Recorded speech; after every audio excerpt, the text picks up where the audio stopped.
Welcome to Flippin Through, the internet's #1 Mad Magazine news, review, and interview channel. And today we are flipping through Mad Magazine number 323, released December 1993. Our price, $1.95, which is indeed cheap. Oh, you guys, I'm under the weather. But before we do that, I have to say, hey, please consider hitting like, hitting subscribe, and leaving a comment down below at some point in this video. Many of you guys have done it. We're at 522 subscribers. It feels good, all right? I'm not going to lie. It feels good. Every time I'm at work and I'm not really doing my job, I'm just on my phone, and I check the YouTube app, and I see it's gone up by one person. It fills my heart. It fills my heart with joy. And you could do that. You could be that person that fills my heart with joy, because I'm checking my phone nonstop at work. Anyway, if you want to support me in a different way, consider patreon.com/flippinthrough. Link is down below. I don't know. I think everybody who wants to support me on Patreon already supports me on Patreon. You get stickers. You can get a stencil. Give me $5. I'll give you stickers and a stencil. You could actually cancel immediately after I send it to you. What am I going to do? That was the deal. You fulfilled your part of the deal. I fulfilled my part of the deal. Anyway, with that, I get to thank the people who support me on Patreon. Misimo, David Strickler, Megan McInerney, Shane Buckley, Bobby Weigel, Cam Hayden, Rob Wilson, Rod Mead-Sperry, Andrew Goldfarb, Casey Ori, and Little Cozy Nostril. Thank you guys so much for the support, and I hope I can keep on earning it. Oh, shit. That's the wrong button. Such a dope. Oh, God. I don't know what to tell you. Anyway, listen. This is my new setup.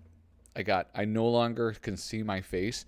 I no longer have to run the risk of being distracted like Narcissus by my own beauty, falling deep into a trance, staring at my own reflection in a monitor right below the camera.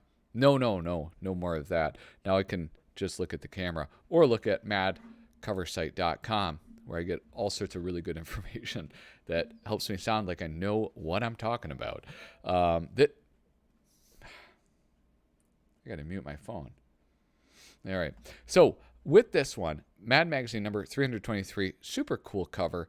This might be in one of my, I don't know, it's in the top something or other of my favorites. I think it's super cool. It is unique. We got Mad, obviously Jurassic Park is the spoof. Jurassic has had it Park. I was so taken by this, like that little, play on words right there. I still think it when I think of Jurassic Park. I think of Jurassic has had it Park.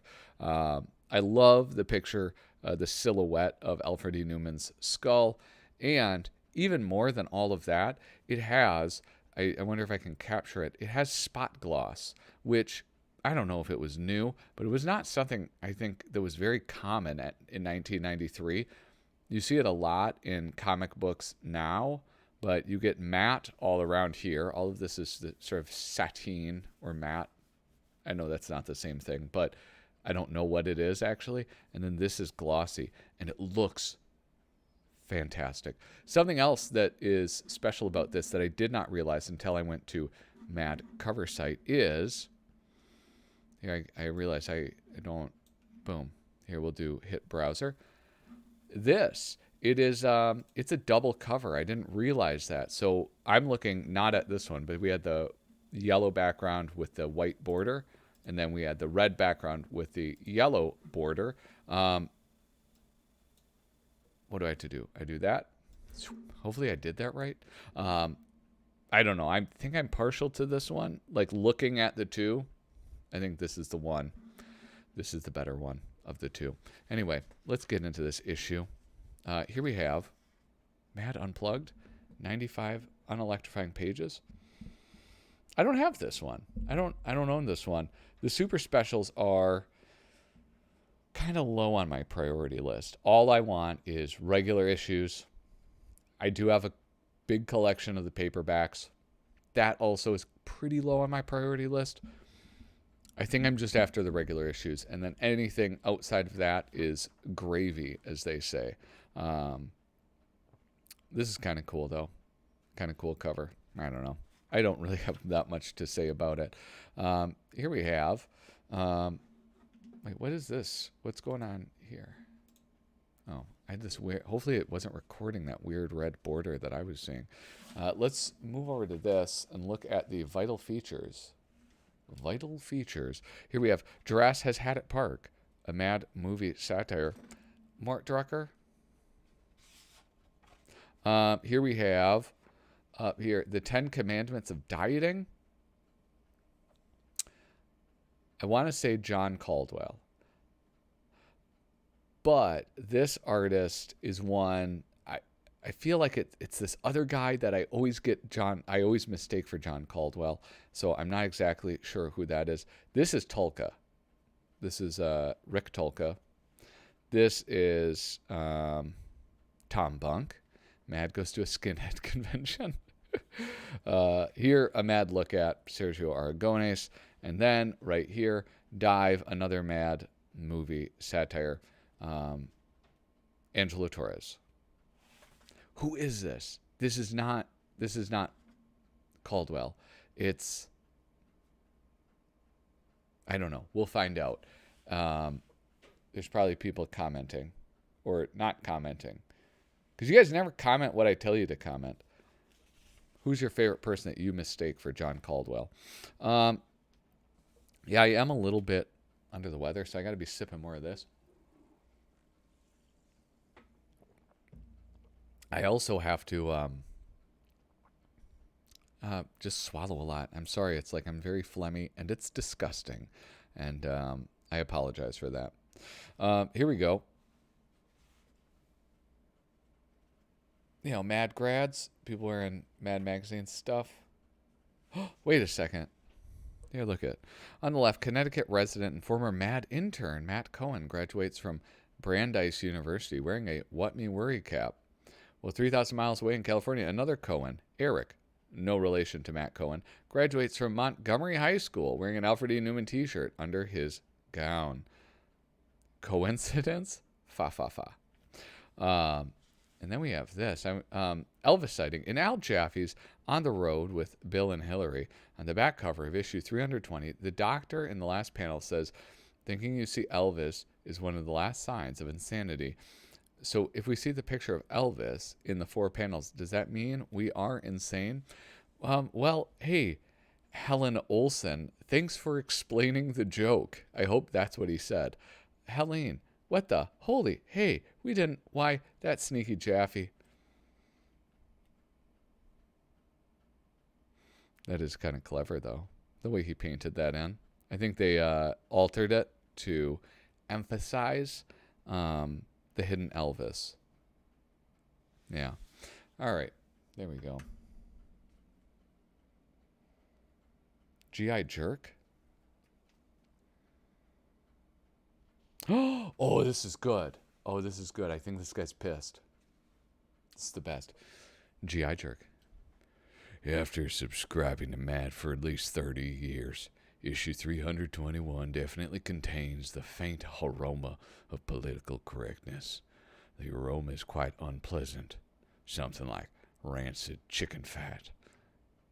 That's cute.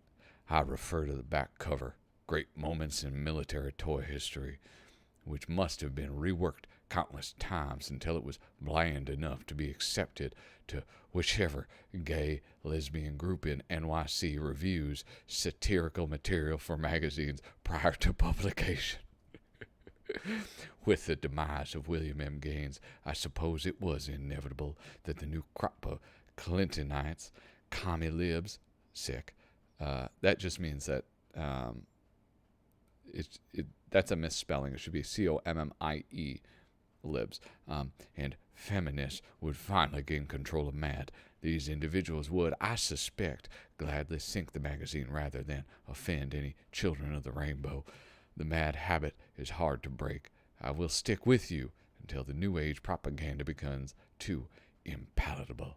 Irving L. Jacobs, San Diego, California. Irv, honey, you couldn't be more wrong.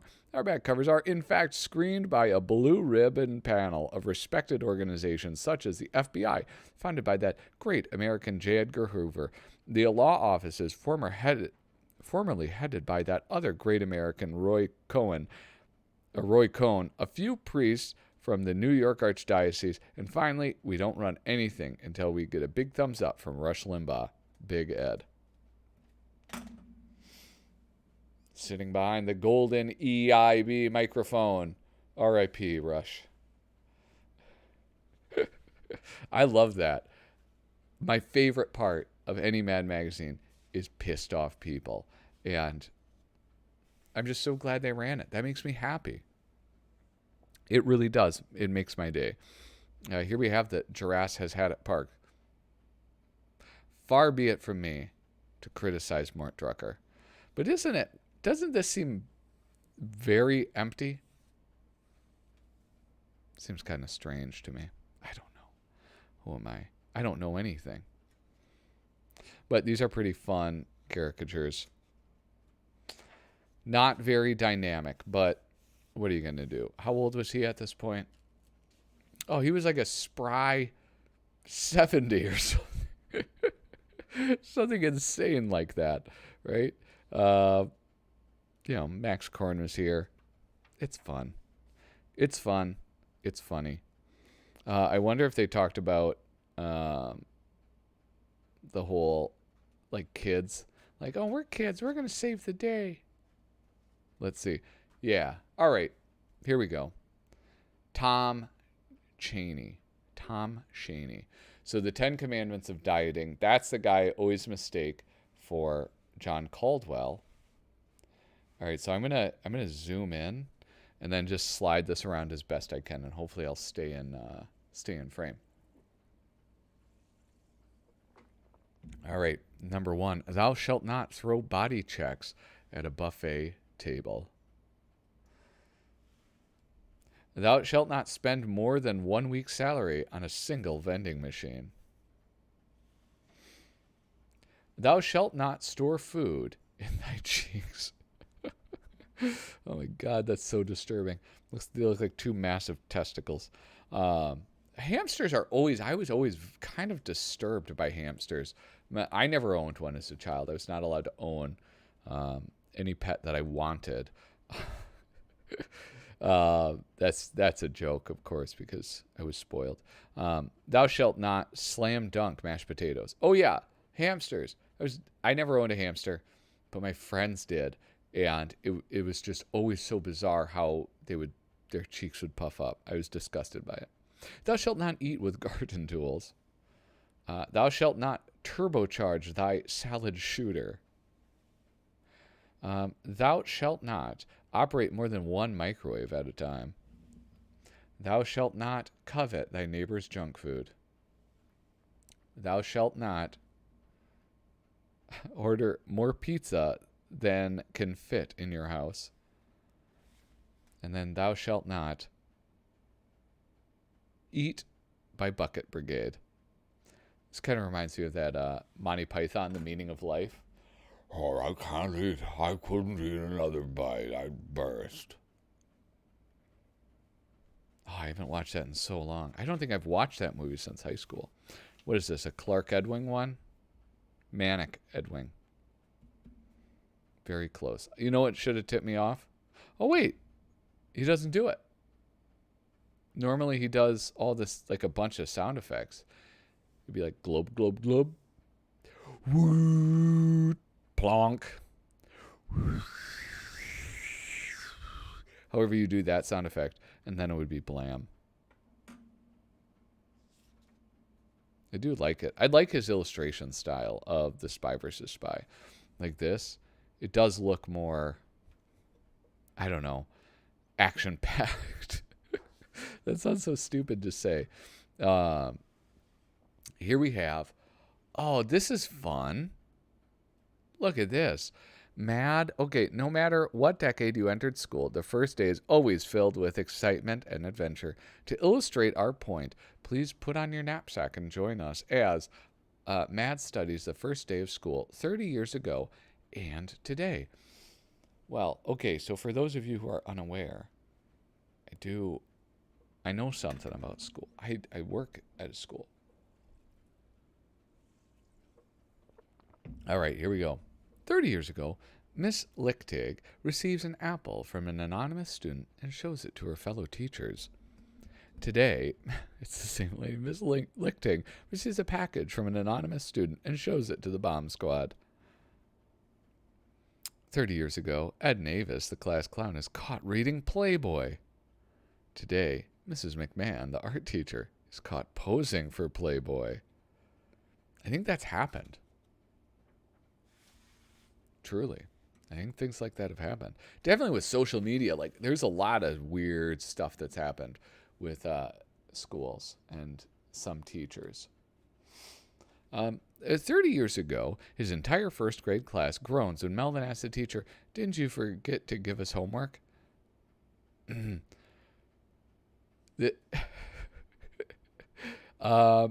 This what first graders look like to Mr. Berg?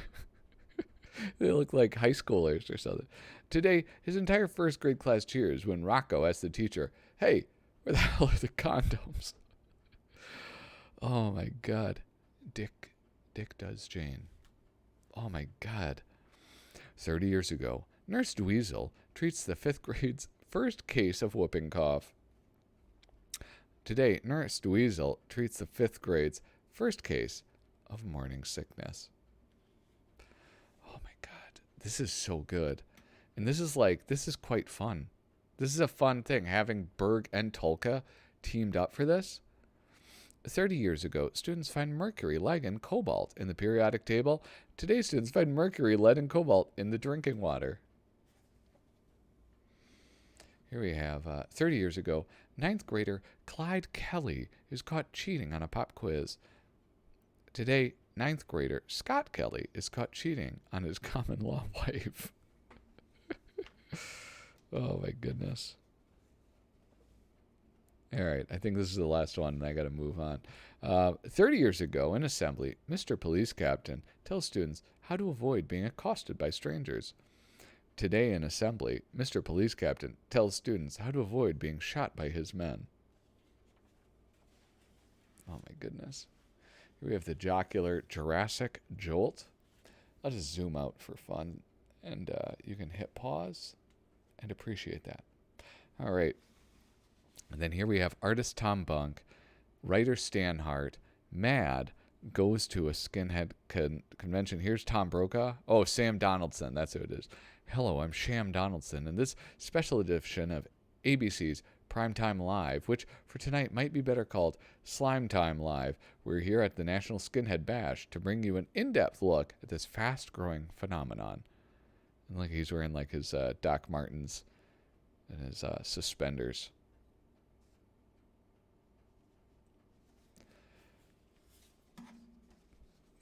All right, let's zoom in. How am I doing on time? I'm not even halfway through. Oh my gosh, I'm really far from being halfway through. I've been so bad about issues lately, which is good. I mean, that just means like these are some really good issues. I think really what I want to do is just look at these illustrations and all that stuff. Here's the White Power Ethnic Cleansing World Tour 17, approved by the UN. Jeez Louise, look at all of this. This is so great.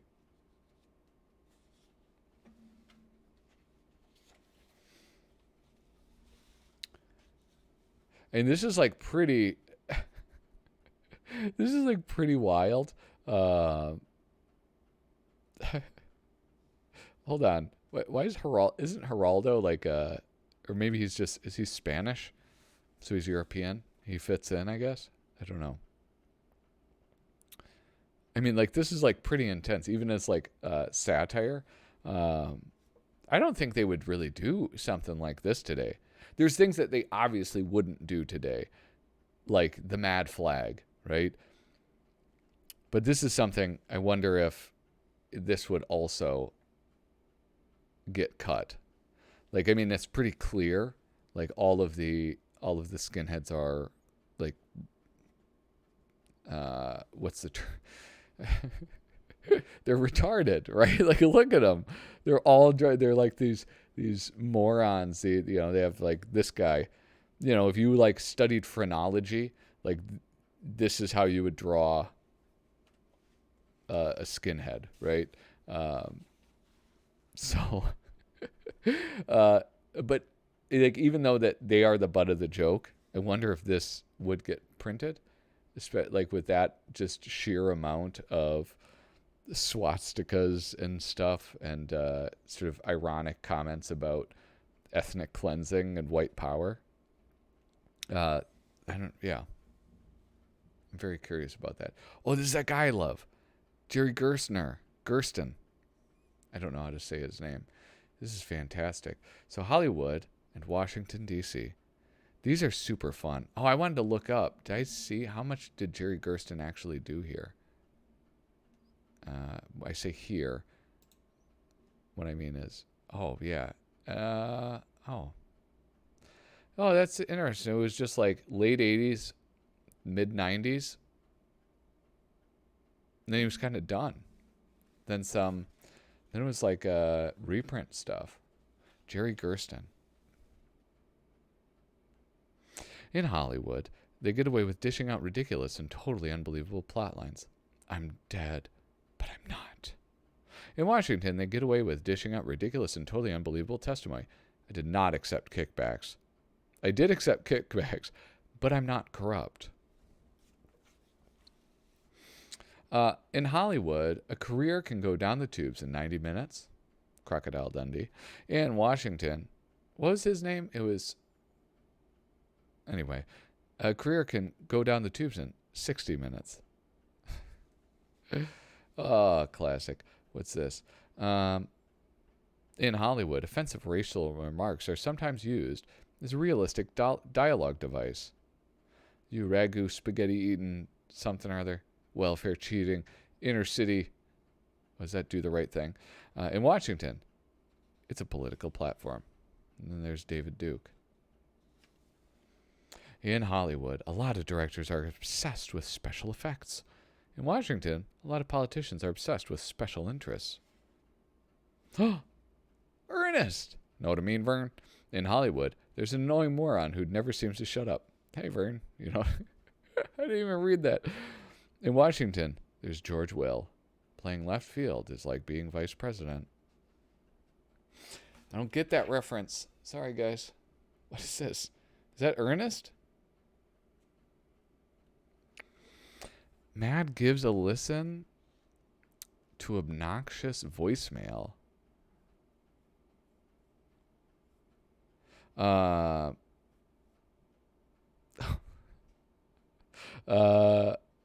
Okay, this is like, for voice, nobody does this anymore. Now everybody realizes this is silly. Doing like kind of silly voicemail. So when people call you, they're entertained the first time, and then just annoyed subsequent times when they have to wait through very long voice messages in order to leave something for you. That's pretty funny. Here, hit pause. Read that. Okay, I gotta plow through. Listen, Dave Berg, we love you. We love you, baby. I'm not showing you any love today though, because we got to keep going. A mad look at Jurassic Park. The tie-in issues, the tie-in things are always suck. They're just not as much fun. Like this. How are you going to he has to do this, right? He has to I'm assuming he got assigned this. I don't think he was like, you know what I want to take a mad look at? Jurassic Park. And what can you do really? You need to take things like this, but it's like, this is a comedic part of the movie where the guy is on the crapper and he gets eaten. But like, how do you make that funny? I don't know. You don't, because it's already funny. It doesn't need to be made funny. Now this is funny. Oh, actually, yeah, this is a classic. I love this one. I know I was just like bitching about it, but here we go. Boom. He's getting eaten by in the vehicle. His vehicle falls through. All of this is actual stuff that happens in the movie. He gets electrified. He's a velociraptor tries to eat him in a kitchen. The skeleton falls on him, and then his granddad is like, "Oh, here, come here, sonny boy," and so he clocks him. That is great. I do like that. All right, let's zoom out. And I will say this is a dynamite issue, really good. What is this? Oh, this is the neighborhood reviews. Mad's neighborhood dining roundup, where our roving food critic surprises different families at mealtime. Artist Harry North. We love Harry North here at Flippin Through. Writer Scott Bramble. So here we have the Coopermans. We visited the Coopermans on a Friday, and seafood was the order of the night. Host Bud Cooperman insists on lots of beer to cook the shrimp in, while Myrna Cooperman regaled us with juicy stories about the neighbors, especially the unmarried couple living 2 doors down. The shrimp was good, as was the coleslaw, despite Bud's repeated mention of shrimp on the bobby in a strained attempt at an Australian accent. So we have broken spoon, moon cake with a bite out of it, and then a dog. Let's see what that is. Broken spoon. Wait, was it a broken spoon? Yeah. What's broken spoon? Plastic utensils. Oh, cheap ass. Attempt to pass off ring dings as homemade desserts. I thought it was a moon pie. I'm an idiot. Family pet rubs against leg during meal. The Craigs. Let's do one more of these. Okay, no salt. Or we started the evening with cocktails served up unsparingly by our host, Bill Craig. I remember cocktail number 5, but after that, things became hazy. Judging by the stains on our shirts, we may have enjoyed cheesesteaks and red wine, but don't quote me. Salt, I don't know, a bottle of ink disappeared. Lady in a bikini, okay. A Sports Illustrated swimsuit issue on coffee table. What else was there? Oh, here we go. Interesting stuff in the medicine cabinet. Woeful lack of condiments. Where's the cigarettes? Oh, here we go. Ashtrays not emptied. Boy, that's like, that really, that tells you about the time. VCR keeps flashing 12 o'clock. I love that. Some of the things are so outdated, but other things, it's like, it just gives you this cool glimpse into how life used to be. And, you know, if you didn't empty your ashtrays, you're a freaking hillbilly, man. Come on, get it together. Here we have Paul Peter Porges. Wonderful. Matt contemplates, investigates, and fumigates some bad ideas just waiting to happen. Let's see. I think I got to move on from Paul. I'm sorry, Paul. In the good old days, rock stars wanted to burn out before they faded away. Nowadays, Mick Jagger's got liver spots on his lips, and they're thinking of renaming the band Jefferson's Wheelchair. Perhaps someone ought to tell these old fogies, you're getting too old to rock if... Desmond Devlin doing the writing on this one. Your female fans start throwing their Depends undergarments up at you when you're on stage. You can't bite off bats' heads until you find your false teeth. You read a review of your latest record in Modern Maturity magazine. You go solo not because you've grown as an artist, but because your whole band is dead. Old man, take a look at my life.